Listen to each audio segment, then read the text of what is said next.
રાજસ્થાનથી થરાદ જીવના જોખમે મુસાફરી। ઘેટા બકરાની જેમ મુસાફરોને ભરીને આવતી ખાનગી બસો મામલે પોલીસના આંખ આડા કાન।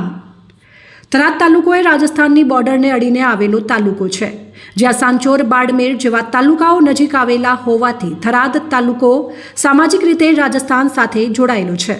આથી મુસાફરોની અવરજવર માટે સરકારી બસની પણ વ્યવસ્થા કરવામાં આવી છે, તો સાથે સાથે રાજસ્થાનની ખાનગી બસો પણ રાજસ્થાનથી મુસાફરો ભરીને રોજે રોજ થરાદ તરફ આવે છે। પરંતુ આ ખાનગી બસોના ડ્રાઈવર અને કંડક્ટર પૈસાની લાલચે બસમાં બેઠકની ક્ષમતા હોય છે તેનાથી 2 ગણા મુસાફરો બસમાં બેસાડે છે, તો કેટલાક મુસાફરોને બસમાં ઊભા રાખી તેમજ બસની છત ઉપર પણ બેસાડી મુસાફરના જીવ જોખમમાં મૂકી રહ્યા છે।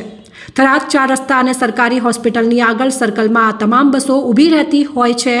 જો કે ત્યાં પોલીસના પોઈન્ટ મૂકેલા છે, પરંતુ ટ્રાફિક પોલીસ આ મામલે આંખ આડા કાન કરી રહી છે અને કોઈ કાર્યવાહી ન કરતા હોવાનું ચર્ચાસ્પદ બન્યું છે।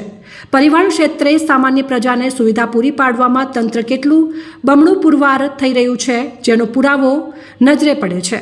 રાજસ્થાનના સાંચોર, બાડમેર તરફની ખાનગી લક્ઝરી બસોમાં અંગ દજાડતી કાળઝાળ ગરમીમાં શ્રમજીવી અને વિદ્યાર્થીઓને બસોની છતો પર મુસાફરી કરવી પડી રહી છે।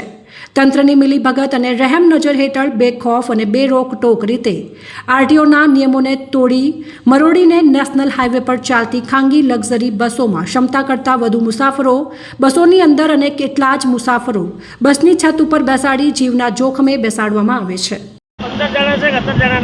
17 જણા ઉપર બેહાડ્યા છે। અંદર કેટલા છે? અંદર જેમ આવે છે 35 સીટો છે, 32 સીટો છે। 35 અંદર છે, ઉપર કેટલા બેહાડ્યા? 15-17 જણા ઉપર 15-17 જણા, બરાબર। ઉપર મરી જશે તો, પડી જશે તો કોની જવાબદારી? કનેક્ટર બેહાડી છે, જગ્યા નથી। કંડક્ટર કોણ છે?